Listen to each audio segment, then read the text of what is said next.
Fan Show, friend of the show, Coach Jerry Grasso, the Bryant Bulldogs out of the Northeast Conference. Coach, how you guys doing up there in Rhode Island, man?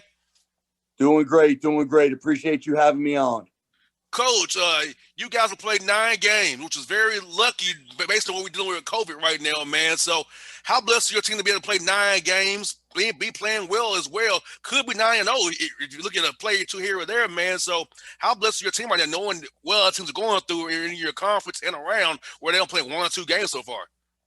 Yeah, no, we're blessed, and we talk about it often. For our guys, just to have the opportunity to play is a blessing. And knock on wood, our guys have been healthy, and just have the opportunity with everything going on in our world right now to be able to do what our guys love and be able to play and compete. We're blessed because of that, and we've had a little bit of success early on, and I think this team is starting to grow and starting to evolve. So it's been a good run so far, and I like our group. I like their mentality, and they've worked really hard, so they've kind of earned some of the success they've had, and going to continue to work, and hopefully we can keep this thing rolling a little bit.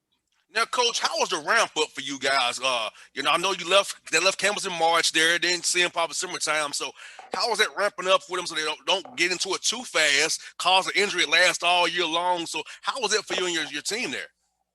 Yeah, it was obviously a different preseason. We didn't have our guys, obviously, for the spring. We brought in 9 new incoming players who we didn't have all summer. So for us, we really got started in the fall, and first few weeks were just strength and conditioning and stuff with our strength coach, and kind of started working our way from there into individual workouts and then group stuff before we started team workouts and team practices. So it's been a different year trying to manage that stuff. And, there's been cancellations of games. So sometimes you have longer stretches off than you're used to having. Our league is playing back-to-back days. So, for instance, tomorrow we have Central Connecticut. We'll play them tomorrow and Friday.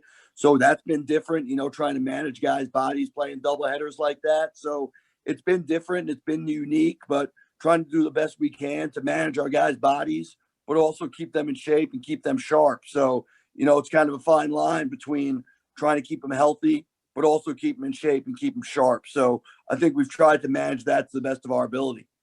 Now, Coach, sports putting in plays concepts. I know when you have guys, 9 new guys. So are you kind of being more basic now, kind of just more say play hard and with simple concepts rather than trying to get really complex on the hedge or a gap or a slot here or there? So how has that been for your guys? With the group we brought in, we've kind of been able to fit my style of play a little more. The way I envision playing. So we're playing a little bit faster, up-tempo offensively. I think we're second or third in the nation in scoring right now. I know we're top 50 in about 12 offensive categories. So we have simplified a little bit offensively. We're playing at a much faster pace than we have the past couple of years. And we have the ability to stretch the floor where we have 4 or 5 guys who can make threes. So trying to simplify the game, teach them how to play basketball, make basketball decisions as opposed to run 20 or 30 different plays, plays, making reads. And like you said, competing and playing really hard all the time is something we're always going to hang our hat on. And Coach Grasso, this year is going to be about energy, effort, and being flexible, because if you bring energy and effort every night, the ball it's always going to be make or miss. It's always never going to make. Sometimes it may make big shots. So energy and effort and hustle and being flexible and adjusting to the game is going to be so key for your guys, because your guys have been hit with different things all year long. But you're 7-2, could be 9-0. So I feel like your guys really playing energy and effort and dealing with what you're dealing with COVID all around you guys right now. Yeah, absolutely. I mean, like I said, that's what we hang our hat on, is our effort. We're gonna come and compete really hard and play really hard all the time. And those are non-negotiables for us. How hard we play, diving on loose balls, taking charges, hitting bodies on blockouts, running the floor, sprinting back in transition, getting into our pressure, the things that we can control. We can't control every ball if it's going to go in or not, but we can control those effort-related things. And those are, again, are the non-negotiables for us, where there's no days off in terms of how hard we play. There's no days off in terms of how hard we compete. I think that's something culturally we've kind of been able to instill in our first couple of years. And I think now we're starting to see some of the fruits of our labor.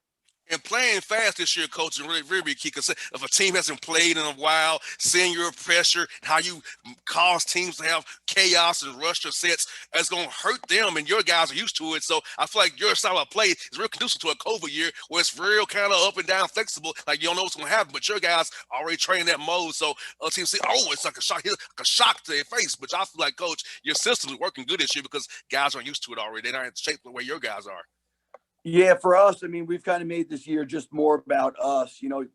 We talked early in the year, we could end up, especially in the non-league play, like you could end up scouting a team for 2 weeks and then you don't end up playing them. So if you're going to put time into being on the floor and worrying about other teams' sets and how they play, and then you don't end up playing the game, you end up just wasting time on things that you could have been using for other things and improving in other areas. So we've kind of made it about being really good at what we do and working on our stuff and being good in transition, being good in our pressure, and the three or four things that are our key components to what we do, and just keep working on those things and getting better at those things, because we're going to play a certain style regardless of who we play, and the scouting isn't as important because we know we're going to try and make the game played at our pace and our tempo, Most and definitely. kind of make play the game we want the way we want to play it on our terms. So for us, it's been about us a lot more than worrying about who our opponent is or their style of play.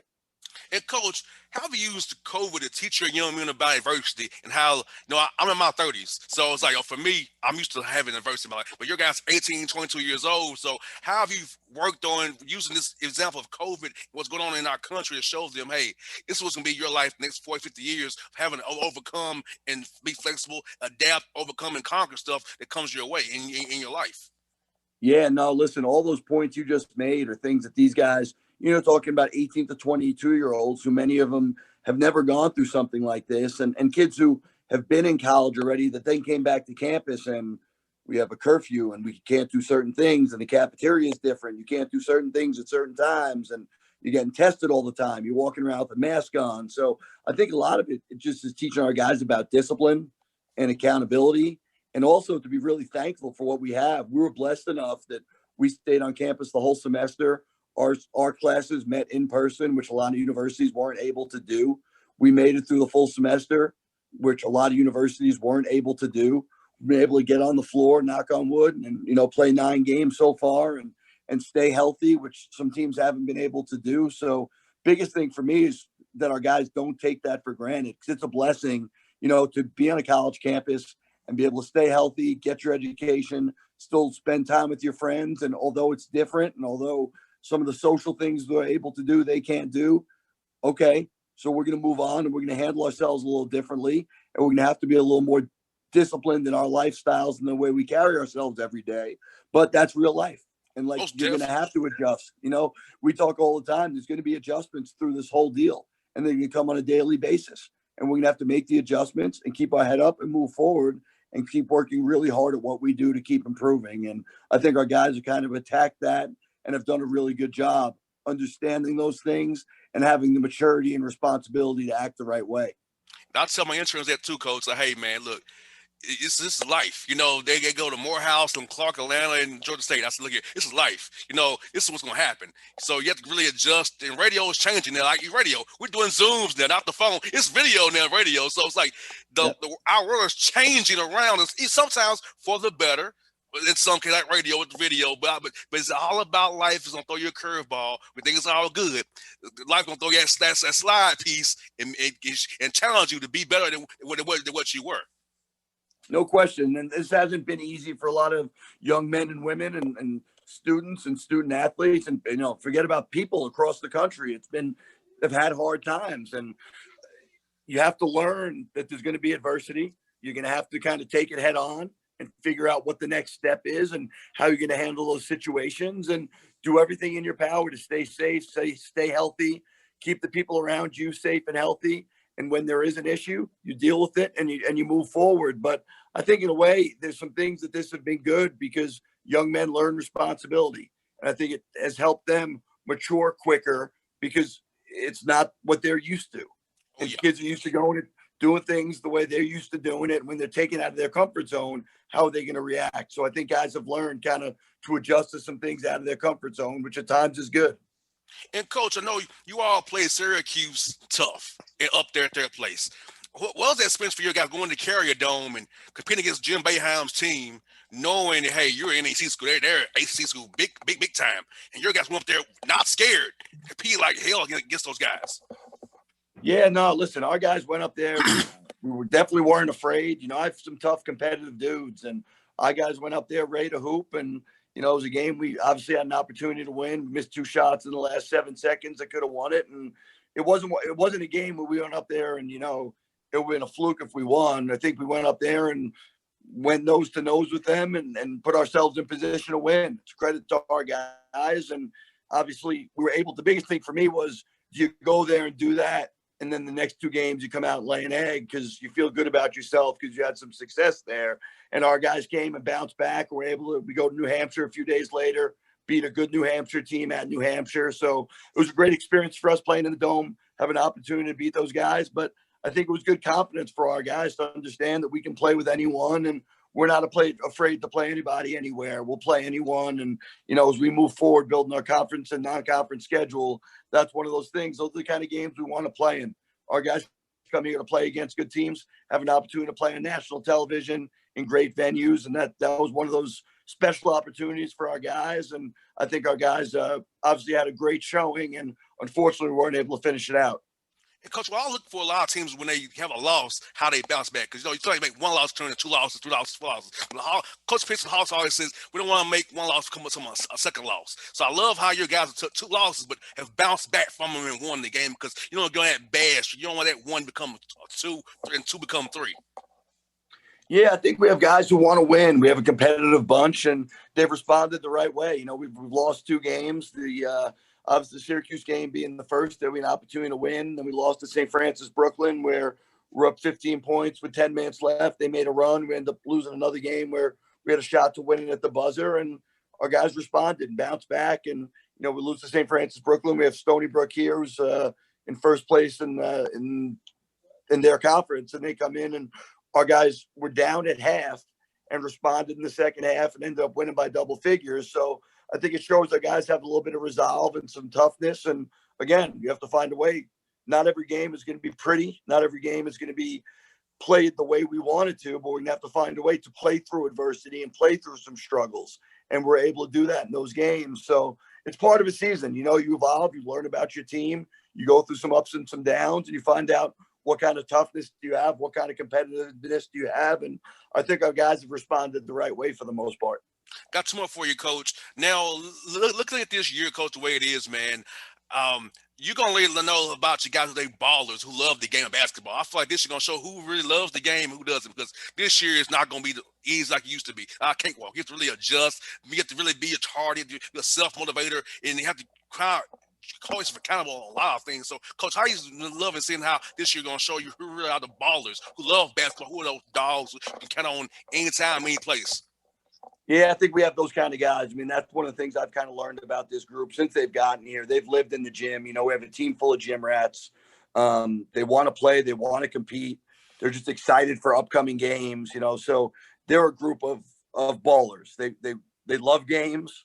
You know, they practice hard and they compete, but they love game day and they want the lights to be on and want to compete. And those are the kind of guys I'd want to be around. It's kind of the way we've tried to build our program is recruiting guys who love to play, gym rats who want to put time into basketball and want to have a chance to make money playing basketball when they're done here, but want to leave their legacy and have a chance to be a championship team. And I think we have those kind of guys, and we just have to keep building and keep getting better every day.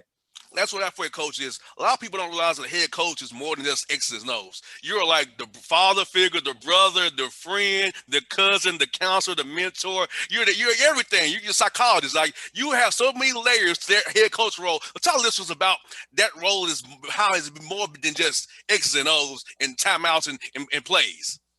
Yeah, I mean, the coaching piece of this is very little of the whole picture of what we do. You know, 15% of what I do is just coaching basketball and drawing up the X's and the O's. It's about mentoring these young men and giving them a chance to be successful in life after basketball. You know, it's the day-to-day running a program, managing a staff, recruiting, and all that goes into that. It's dealing with administration and all the different pieces that obviously this year with COVID and all those things going on, all those Zoom meetings and phone calls and conversations of just making this year possible, and all things that are being done in terms of the testing and all things we've had to do to make this year possible. So there's a lot that goes into it. And that's why I tell our guys we need to take advantage of those 2.5 hours of practice, those 40 minutes of competition, that 45-minute individual workout. That's when we get to do what we love. That's when, for me as a coach, I get to go on the floor and put my cell phone down and not worry about recruiting calls and text messages. And I get 2.5 hours in my sanctuary where I can come help these guys become better players and teach them how to be better young men, because the lessons they're going to learn through basketball are going to help them for the rest of their life. So I do all those other pieces to have the opportunity to get on the floor and work with these guys. And it's a big lesson for me to my guys about, we don't take any of this for granted. When we're on the floor, we're going to love this. We're going to work really hard, but we're going to enjoy doing it because we get to do this. You know, we have the opportunity to do this, and we're going to really savor that. Well, Coach Grasso, thank you for your time. It's always awesome to talk to you. We do these chats once a year, man. It's always fun, man. Hey, be blessed and be safe, man. I'll be cheering for you guys in the NEC, man. Best luck to you and help you guys stay healthy as well. I appreciate you, brother. Have a good one. Appreciate you having me. Anytime, Coach. Be good now. Talk to you soon, buddy. All right, bye now. All right, bye now.